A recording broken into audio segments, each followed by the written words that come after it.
On September 10, 2001, a doctor went shopping in Lower Manhattan.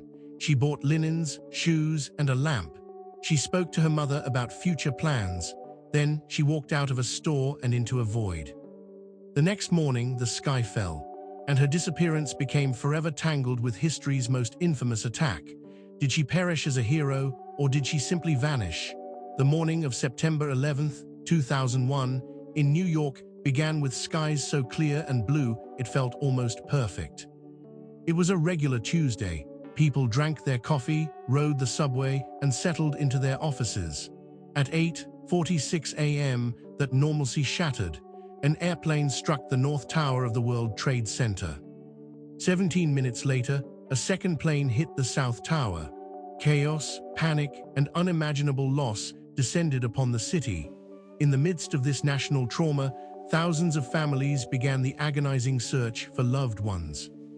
One of those searching was a man named Ron Lieberman. As he watched the horror unfold on television at his workplace, his first thought wasn't for the towers themselves, but for his wife. Sneha had not come home the night before. Sneha Anne Philip was 31 years old, a physician full of life and complexity. Born in Kerala, India, on October 7, 1969, she moved to New York with her family as a child. She was creative, a painter and a writer, and fiercely ambitious, following her father into medicine. She graduated from the Chicago School of Medicine, where she met Ron, a fellow medical student from Los Angeles.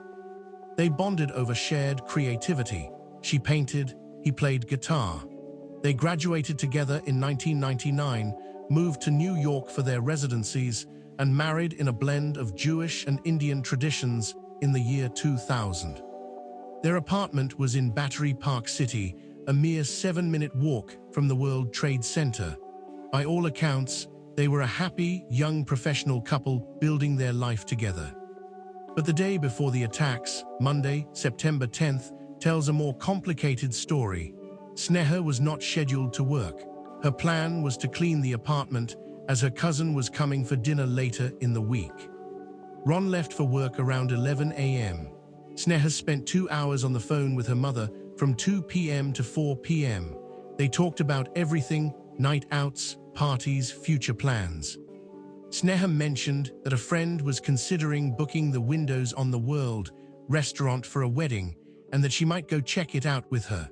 Windows on the World was located at the top of the North Tower. After the call, Sneha left her apartment around 5:15 p.m. She dropped off clothes at a dry cleaner. Then, she went to a department store called Century 21. Security footage and credit card records confirm she was there.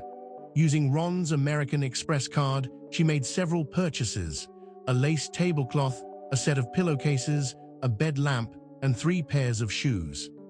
The time was around 7 p.m. This is the last confirmed, unambiguous sighting of Sneha Anne Philip. When Ron returned home that night, Sneha wasn't there. This wasn't entirely unusual for their relationship. Sneha would sometimes stay over at a friend's or relative's place without giving Ron advance notice. Cell phones were not the ubiquitous lifelines they are today. Ron went to bed alone, assuming she would return by morning. She did not. The next morning, September 11th, Ron woke to an empty apartment. He was irritated. He had asked her before to inform him of such plans. He got ready and left for work. Then, shortly after 9 a.m., he saw the news. The towers were burning. Panic set in. Their home was in the shadow of the disaster zone. He tried calling their landline repeatedly, hoping to hear her voice, but got only the answering machine. He left frantic messages. He called her mother and brother. No one had heard from her. The city was in lockdown. Transportation was paralyzed. After waiting hours at the hospital, desperate, Ron managed to get a ride on a fire truck partway and then walked through the apocalyptic scene. It took him 6 hours to get home. When he finally arrived near his building around 9 p.m., the power was out. The building's doors were electronically sealed. He couldn't even get in. He spent a sleepless night at a friend's apartment. The next morning, September 12th, he finally entered his home. A layer of fine dust and ash from the collapsed towers coated everything. On the dusty floor, he saw only his own footprints and the paw prints of their two cats. There were no signs Sneha had ever returned after her shopping trip on the 10th. Her shopping bags were nowhere to be found. The expensive items she bought were gone with her. In the overwhelming aftermath of 9/11, reporting a missing person was a monumental task. Nearly 3,000 people were missing. The system was swamped.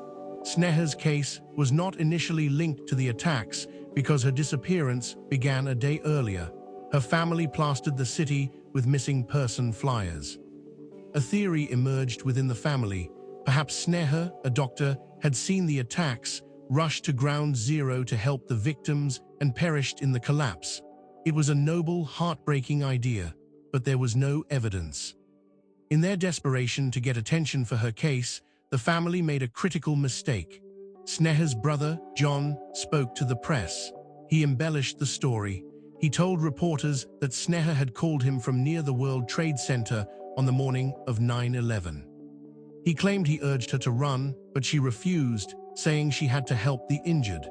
This narrative turned Sneha into a media hero, a doctor who died saving others.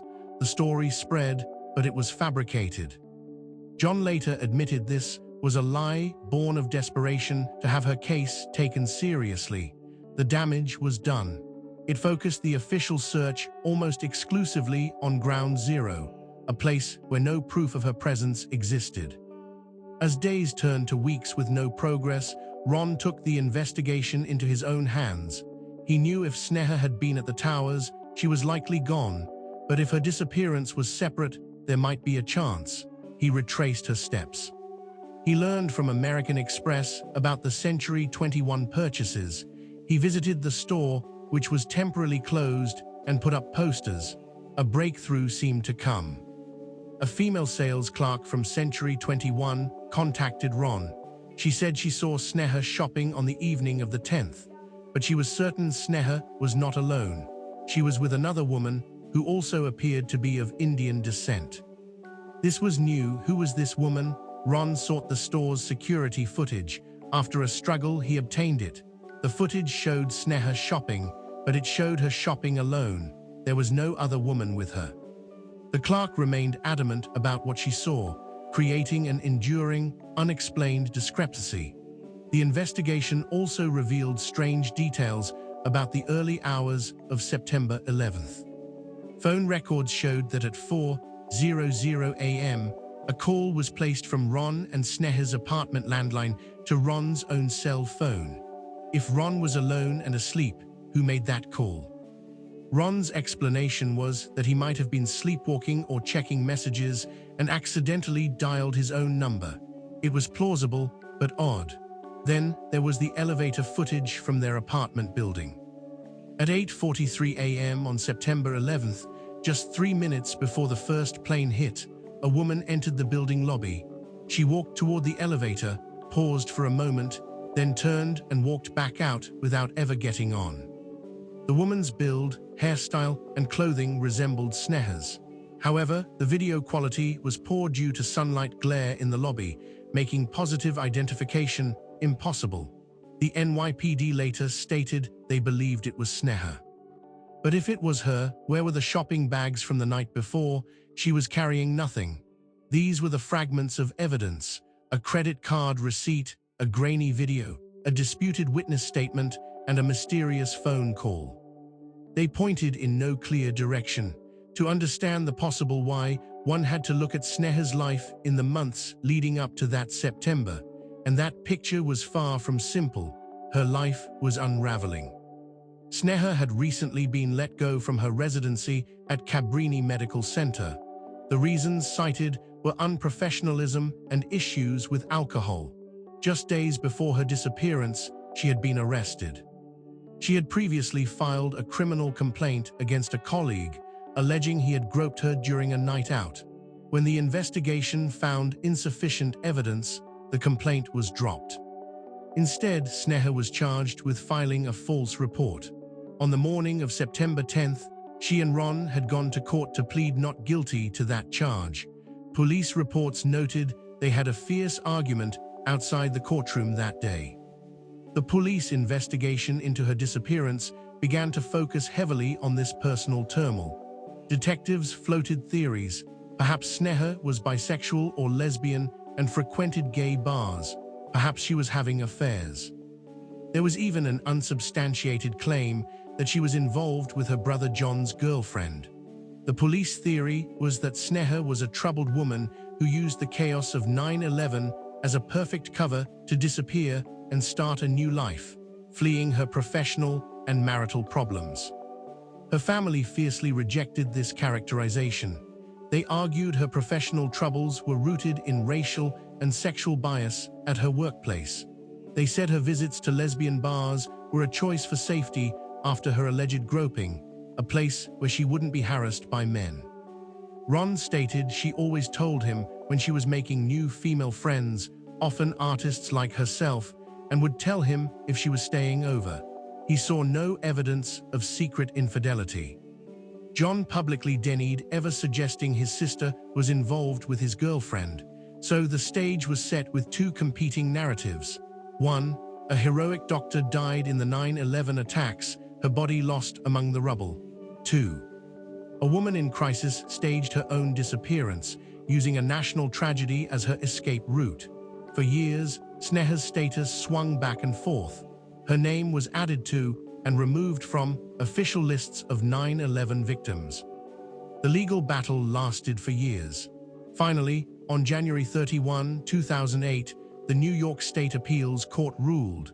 They declared Sneha Anne Philip an official victim of the September 11th attacks. The judge applied a legal principle. In the absence of evidence, the simplest explanation is often the truth. Given the timing, the location, and the sheer scale of the event, the court found it more likely she perished that day than that she successfully vanished into thin air. She became the 2,751st official victim. Her name is engraved on the 9/11 memorial. A scholarship was established in her honor. Ron eventually remarried in 2010, but remains close to Sneha's family. For them, the legal ruling brought a form of closure, a story they could accept to find peace. Sneha Anne Philip, the doctor, the painter, the daughter, was laid to rest in memory, but mysteries have a way of lingering. And years after the towers fell and the memorial was built, a single piece of mail would surface that would send a chill through everyone who knew this case. It suggested a different ending entirely, one that was neither heroic nor tragic in the conventional sense, but something far more haunting. The legal ruling in 2008 provided an official answer. Sneha Anne Philip was a victim of September 11th. For many, that was the end of the story. A name on a wall, a life remembered in the context of a shared national tragedy. But for those who followed the twisting path of her case, the official declaration felt less like a resolution and more like the closing of a file that was still filled with unanswered questions. The mystery of Sneha Philip didn't dissolve with the court's decision, it simply changed shape. If we accept the court's finding, the question becomes, how and why was she at the World Trade Center that morning? The family's early, fabricated story of her heroically rushing into the towers has no evidence, so we are left to piece together possibilities from the known facts. The first possibility is that she went there for the reason she mentioned to her mother: to see the windows on the World Restaurant. Perhaps she met her friend there for a breakfast meeting to scout the venue. It was a clear, beautiful morning. They could have had a 9 a.m. reservation. If so, she would have been in the North Tower at the moment of impact. This is a simple, tragic, and entirely plausible scenario. The second possibility is that she was in the area for another reason. Her apartment was minutes away. She could have been running an errand, walking, or simply nearby when the first plane struck. As a doctor, her instinct might have drawn her toward the chaos to offer help, placing her in the danger zone when the towers fell. But these scenarios require us to ignore the complicating factors of her personal life. They require us to believe that after a stressful day involving court, an argument with her husband, and a night spent somewhere other than home, she rose the next morning and proceeded with a mundane or altruistic plan. It's possible people in turmoil still live their daily lives, but it leads us to the other set of theories, the ones the police initially favored. The third possibility is that Sneha Philip did not die on 9/11 at all. This theory suggests her disappearance was a separate event, a coincidence of horrific timing. Proponents point to the deep troubles in her life, the lost job, the arrest, the marital strife, the questions about her personal life. They argue that a person wanting to disappear could not have asked for a better smokescreen than the utter chaos of September 11th. All investigations would be diverted, all records scrambled, all attention focused elsewhere. If she did stage her disappearance, how did she do it? She had just used her husband's credit card. She had no known stash of cash, no long-term plan evident to anyone. The idea of someone spontaneously deciding to vanish forever, with no preparation, into a city that was about to become a fortified crime scene seems far-fetched. Yet, the absence of her shopping bags is a persistent clue. If she was harmed or met with foul play after leaving Century 21, what happened to those bags? If she returned to her apartment building that morning, as the grainy elevator footage might suggest, why were they not in her hands?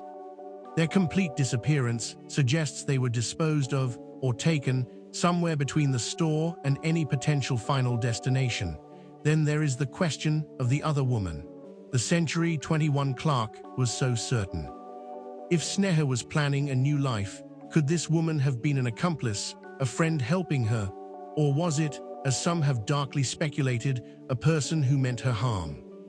Without that woman, or confirmation she even existed, this lead goes cold. For years, the case oscillated between these poles, a 9/11 victim or a missing person whose case was overshadowed by history. The emotional toll on her family was immense. They had to advocate for her not just as a missing daughter and sister, but within the specific, hallowed, and politically charged context of 9/11. Every theory felt like a betrayal of her memory. To suggest she ran away was to insult her character. To insist she died a hero without proof felt like grasping at a narrative. The court's decision gave them a dignified, honorable place to grieve. They could remember her as one of the many lost that day. Ron Lieberman moved forward with his life. He remarried, had children. But he never fully closed the door on the past. He maintained a close bond with Sneha's family, a testament to the complex love and history they all shared. In interviews, he has always spoken of Sneha with warmth and respect, acknowledging the difficulties in their marriage without letting them define her entire story. For him, the legal ruling brought a painful clarity, but the world of true crime and unresolved mysteries has a long memory, and the story of Sneha Philip took one last, bizarre turn that no court could explain, a turn that breathed a ghost of doubt back into the officially closed case. In 2012, a postcard arrived at the website Post-Secret. Post-Secret is a community art project where people mail in anonymous secrets on homemade postcards. The secrets are then shared online. This particular card was simple but chilling. It featured a hand-drawn sketch of the Twin Towers burning, and across it, in neat handwriting, was a single, declarative sentence. "Everyone who knew me before 9/11 believes I am dead." The internet, specifically those familiar with obscure mysteries, immediately connected it to Sneha Philip. The phrasing was too precise, too perfectly aligned with her unique situation. She was someone who, legally and in the hearts of her family, was a 9/11 victim. Yet her disappearance was shrouded in enough ambiguity to make the statement resonate with a terrifying possibility. Was it her? Was it a cruel hoax? Was it someone else with a similar secret story? The administrators of Post-Secret have no way of verifying the sender's identity. That is the point of the project. The power of the card lies in its anonymity and its perfect, haunting fit. If it was a hoax, it was a uniquely cruel one, targeting a specific family's very specific grief. If it was from someone else, it was a staggering coincidence. And if it was from Sneha, then the entire narrative flips. It would mean the court was wrong. It would mean she successfully used the tragedy to erase herself. It would mean she saw her name added to the memorial, saw her family grieve, and chose to remain silent. The emotional weight of that possibility is almost unbearable. There is no evidence to prove the postcard's origin. No fingerprints, no DNA, no return address. It exists as a digital ghost, a whisper in the echo chamber of the internet. For investigators, it is not evidence. For theorists, it is the ultimate clue. For the family, it is likely a painful rumor best ignored, a shadow they have chosen not to give power to after finally attaining a measure of peace. So where does that leave us? With a woman who is officially a victim of a historical event, yet who remains one of its greatest mysteries. Her story is a prism. Look through one side, and you see a tragic figure caught in the wrong place at the worst possible time. Look through another, and you see a complex, troubled individual whose personal crisis was eclipsed by a global one. Look through a third, and you see a ghost who may have sent a message from the shadows over a decade later. Perhaps the most honest conclusion is that we will never know. The truth about Sneha Anne Philip is buried, either under millions of tons of rubble at ground zero, or under the weight of a life meticulously and permanently hidden. Her case forces us to confront the limits of what we can know. In the face of an event as vast and destructive as 9/11, some stories were inevitably fragmented, some truths forever lost in the dust. Her memory is honored on the memorial, a name among names. Yet her story stands apart, a reminder that even within a collective tragedy, there are singular, unresolved silences. The ending isn't neat. It doesn't tie up with a proven theory or a recovered piece of evidence. It ends with a question mark shaped like two towers and a single, handwritten line floating in the void of the internet. A line that speaks to the most human of desires, to be remembered or perhaps to be forgotten on one's own terms. Everyone who knew her before 9/11 believes she is gone. But in the quiet space between evidence and doubt, a mystery remains alive.